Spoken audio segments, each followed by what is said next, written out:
سے سمجھ آتی ہے وہ یہ ہے کہ میرے آقا علیہ الصلوۃ والسلام آپ کی زندگی مبارک، آپ کا زندہ رہنا یہ کسی چیز کی محتاج نہیں ہے.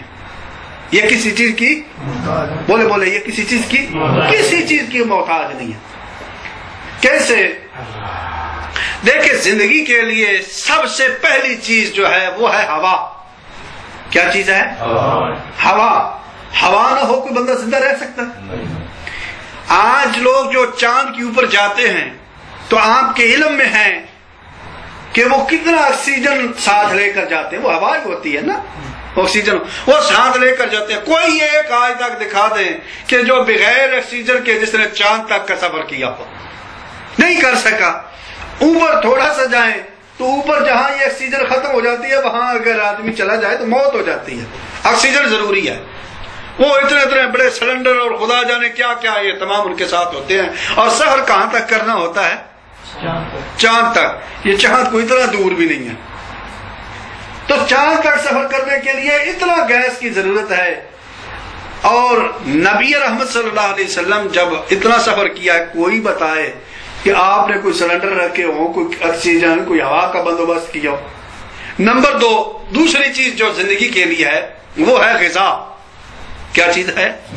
بھائی بغیر غذا کے انسان زندہ رہ سکتا ہے؟ بغیر غذا کے کوئی انسان زندہ نہیں رہ سکتا. غذا شرط ہے. نبی رحمت صلی اللہ علیہ وسلم نے اتنا طویل سفر کیا ہے، کوئی بتائے کہ آپ نے کوئی غذا کا اہتمام ساتھ میں کیا، کھانے پینے کا کوئی ساتھ میں اہتمام کر کے گئے؟ کوئی اہتمام نہیں ہے.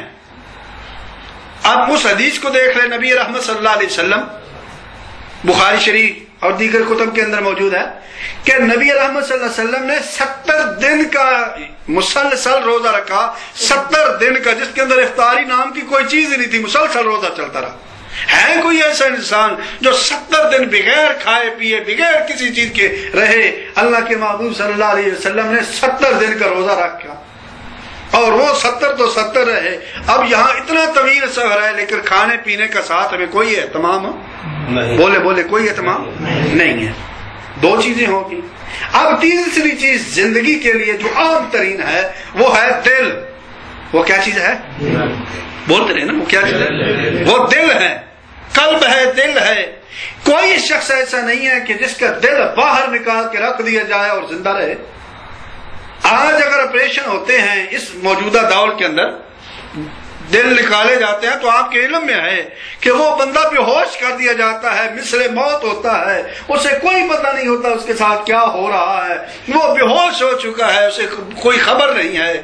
تو نبی رحمت صلی اللہ علیہ وسلم بے ہوش نہیں ہوئے. اللہ کے محبوب صلی اللہ علیہ وسلم فرماتے ہیں کہ میں دیکھ رہا تھا جب میرا دل باہر نکالا گیا، میں دیکھ رہا تھا جب میرے دل کو دھویا جا رہا تھا. اب یہ 3 چیزیں اہم ہیں زندگی کے لیے. پہلی چیز کیا ہے؟ ہوا. بولے پہلی چیز کیا ہے؟ ہوا. دوسری چیز کیا ہے؟ غذا. اور تیسری چیز کیا ہے؟ دل، قلب. تو مصطفیٰ صلی اللہ علیہ وسلم ارشاد فرماتے ہیں لوگو تم ان چیزوں کے محتاج ہو، یہ نہ ہو تم زندہ نہیں رہ سکتے. میں مصطفیٰ زندہ رہنے کے لیے نہ غذا کا محتاج ہوں، نہ ہوا کا محتاج ہوں، نہ دل کا محتاج ہوں. بغیر دل کے بھی زندہ رہ سکتا ہوں، بغیر ہوا کے بھی زندہ رہ سکتا ہوں، بغیر غذا کے بھی زندہ رہ سکتا ہوں.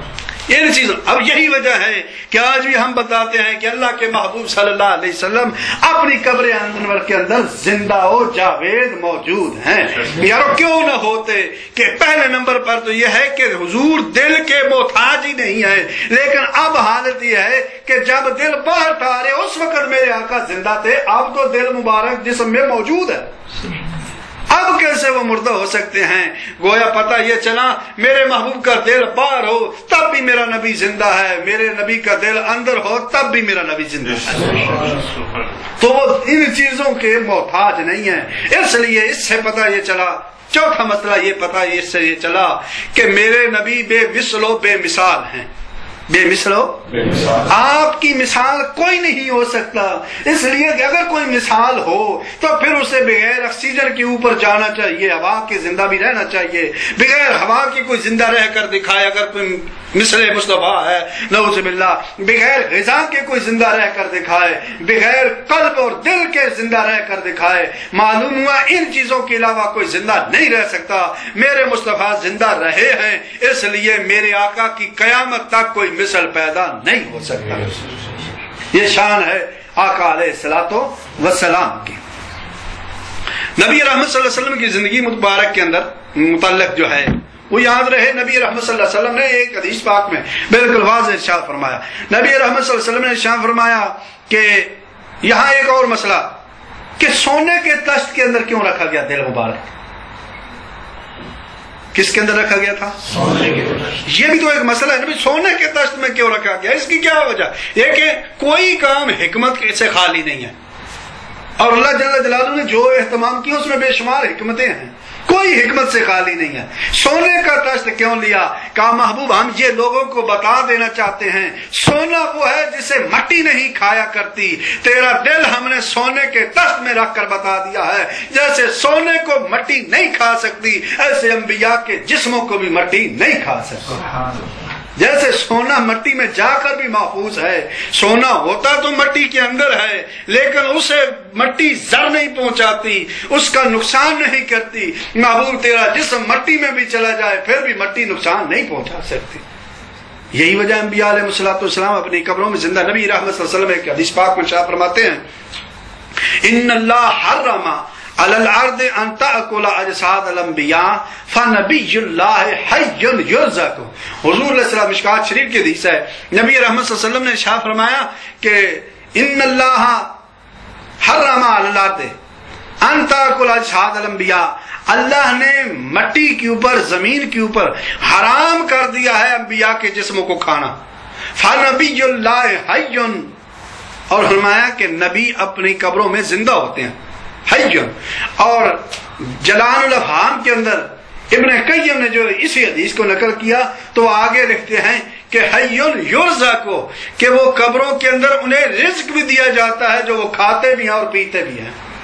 اور یہی وہ حدیث ہے کہ نبی رحمت صلی اللہ علیہ وسلم نے جب آپ سے کہا کہ اللہ کے محبوب صلی اللہ علیہ وسلم نے فرمایا جمعہ کے دن میرے اوپر کثرت سے درود پڑھا کرو، عرض کی یا رسول اللہ کیا وجہ ہے؟ فرمایا بالغ صوتہ حیث کان، کہ جہاں بھی تم کھڑے ہو کر جمعہ کے دن درود پڑھتے ہو تمہارا درود میں اپنے کانوں سے سنا کرتا ہوں۔ صحابہ نے عرض کی یا رسول اللہ صلی اللہ علیہ وسلم کیا بعد وفاتی، کہ اللہ کے محبوب صلی اللہ علیہ وسلم کیا وصال مبارک کے بعد بھی آپ سنیں گے؟ فرمایا ان اللہ حرم علی الارض ان تأکل اجساد الانبیاء فنبی اللہ حی یرزق۔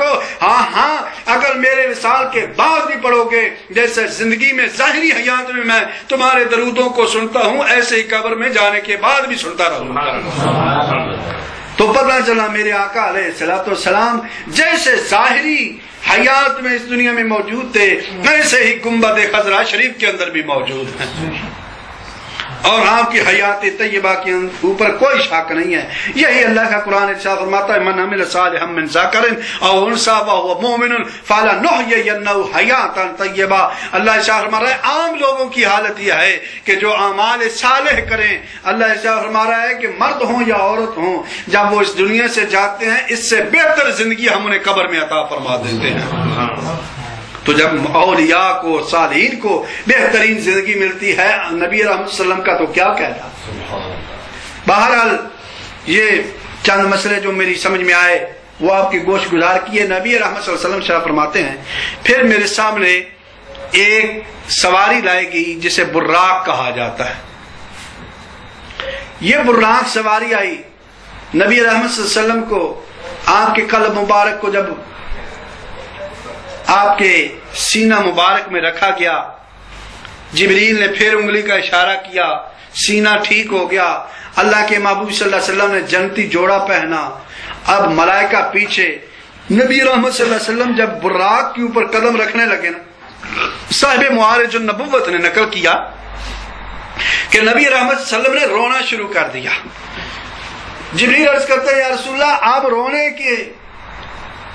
کا موقع نہیں ہے، رونے کی حاجت نہیں ہے، رونے کا موقع نہیں ہے، کیوں رو رہے ہیں؟